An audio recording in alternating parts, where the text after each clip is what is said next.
The latest data from the U.S. Census Bureau's Household Pulse Survey shows Nevada has the second highest rate of food scarcity in the country, with 16.7% of adults living in households where there was either sometimes or often not enough to eat in the last 7 days. Joining us now to talk about what's behind that number and how it's being addressed are Regis Whaley, Director of Advocacy and Research at 3 Square Food Bank, and Deacon Tom Roberts, President and CEO of Catholic Charities of Southern Nevada. Gentlemen, thank you so much for being here. According to the state's annual report on food security, at the height of the pandemic, food security partners, like your organization, saw an unprecedented increase in need for food and nutrition services. Now there are reports across the country that that need is even higher now than at the height of the pandemic.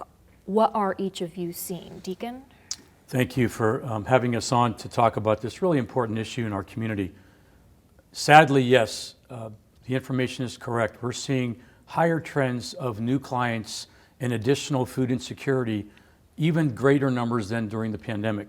We serve about 150 families a day in our food pantry. And these are mostly folks that are working poor, that are on the edge of the poverty line. Many of those are almost ready to fall into homelessness if they can't get enough food to be able to pay the rent and the utilities and provide food for their families. So the cost of food and the cost of fuel and the availability of food that we're all very familiar with is often a bit of a headache or an aggravation for us. It doesn't really change the way we live our lives, but for the people that we serve, it does. It makes a difference in how they're able to care for themselves. And that's one of the reasons why the demand is really unprecedented in my 10 years at Catholic Charities. Regis, what about at 3 Square? Yeah, like other food banks across the country, 3 Square has seen a pretty stark increase in the percentage of people that are coming to seek services. Food banks on the whole across the country are seeing somewhere around a 20% increase in the number of people that are seeking service. And so for us to be 2 years, almost 3 years now into this pandemic, and to see this incredible rise in the amount of demand for charitable food, it's something we didn't see coming. And you had mentioned, Deacon, inflation, global food crisis, the cost of fuel as being reasons that people are suffering at the moment. So what adjustments have each of your organizations made as a result of these factors? Regis? For 3 Square, it's been really trying to be as strategic as we can with the need that we see in the community.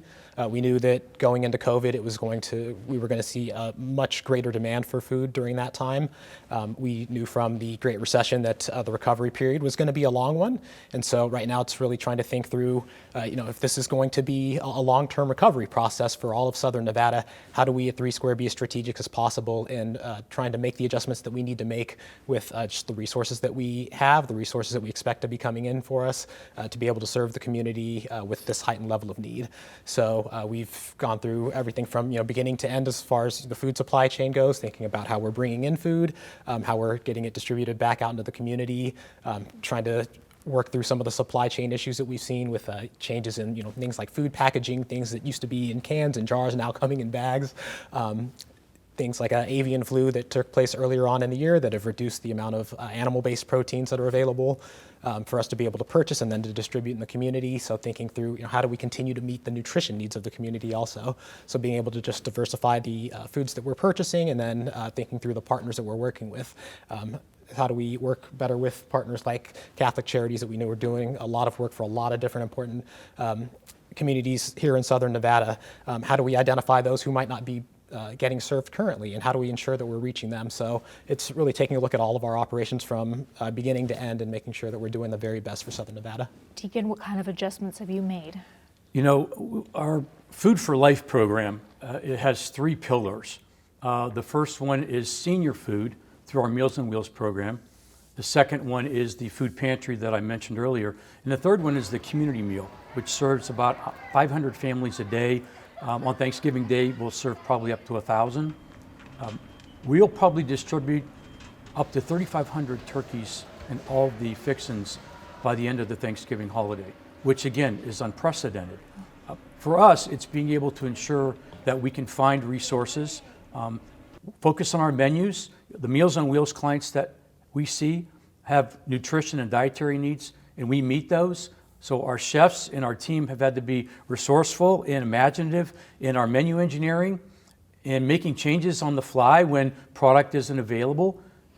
Something with turkeys you specifically did ahead of Thanksgiving. Yeah, we did. A few things. One is we had to ensure that we purchased turkeys far in advance. Thanks be to God, in February, we placed our turkey order. Otherwise, I'm not sure we would have had enough, given the supply issues, to support the demand. So that's the waterfall of ensuring that if there's product available, then the chefs have the food to be able to prepare enough. And in the case of Meals on Wheels, 2,500 seniors are getting food every day from that program, and there are still 500 on a waiting list. We probably have more food consumed in Southern Nevada per capita than any other city in the country, and yet we have food insecurity. So I think we're making a big dent in that, but we have more work to do. What kind of policies could be implemented at the federal or local level to help your mission?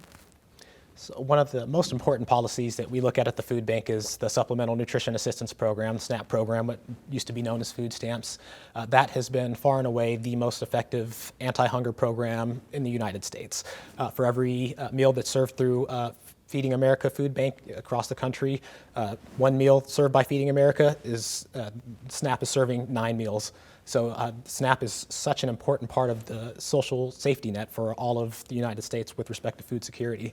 So whatever we can do to strengthen SNAP, that's really, I think, the key. So making sure that those benefit amounts are adequate, making sure that more people are able to get access to SNAP, and that we aren't putting barriers in the way for people to be able to get access to SNAP. So some of the bans that might be in place for specific populations, the time limits that are in place for people to have to work a certain amount to be able to continue receiving SNAP benefits. That's one big thing that needs to be changed, is ensuring that the SNAP program is as accessible to as many people as possible. From there, I think there's a lot of other things that can happen just across the lifespan. So thinking about babies even before they're born, making sure that families have access to the WIC program that provides for women, infants, and children, making sure that the benefit amounts there are adequate, that the education opportunities that are available through WIC are things that can be accessed online, going into childhood, thinking about access to school meals and just making school meals accessible to all children, regardless of ability to pay. Like I said, strengthening the SNAP program, and then also thinking about our seniors too, especially here in Southern Nevada.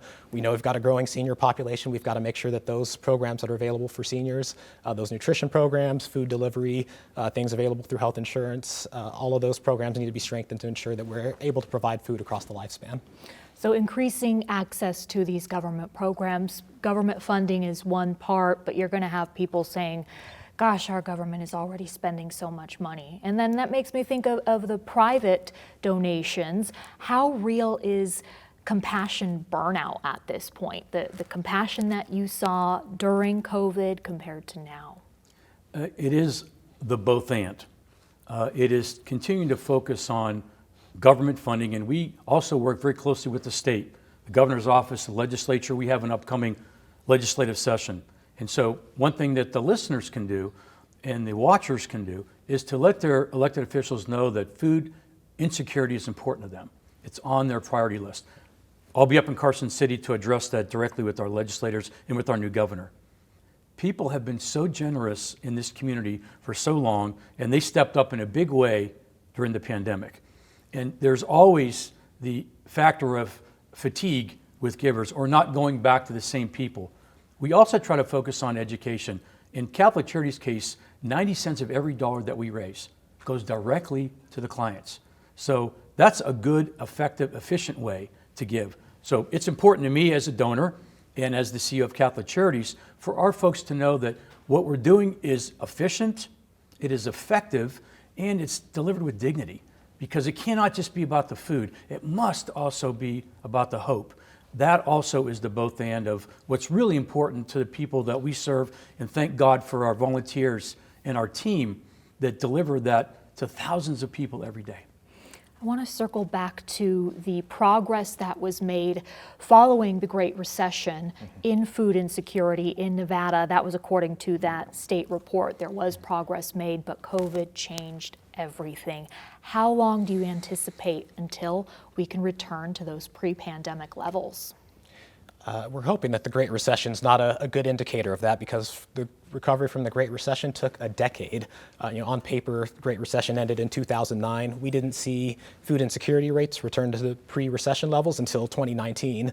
And then the image that always comes to mind for me when I think about the impact of COVID on food insecurity is going back to Charlie Brown going to go kick that football, and then Lucy pulls it out of the way right as he goes to kick. And that's really what it felt like with food insecurity. We were getting back to where we were pre-recession, and then COVID took away all that progress. And so now we're seeing food insecurity being elevated similar to the way that it was during the recession, with it peaking after the recession had started. It's the same thing we're seeing with food insecurity now, where it's really starting to peak after a couple of years after COVID started. And so we're hoping that it's not a decade of recovery, but we'll see. Right now we're following the same trajectories we were during the recession, so it could be a while. There may be people watching this who have full bellies following Thanksgiving, and they're thinking, you know what, I struggled to afford my Thanksgiving meal this year.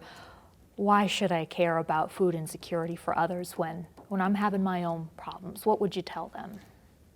I don't expect that we're going to see any reduction in food costs or demand. I think we all realize that we're in an increase in trajectory of cost and inflation.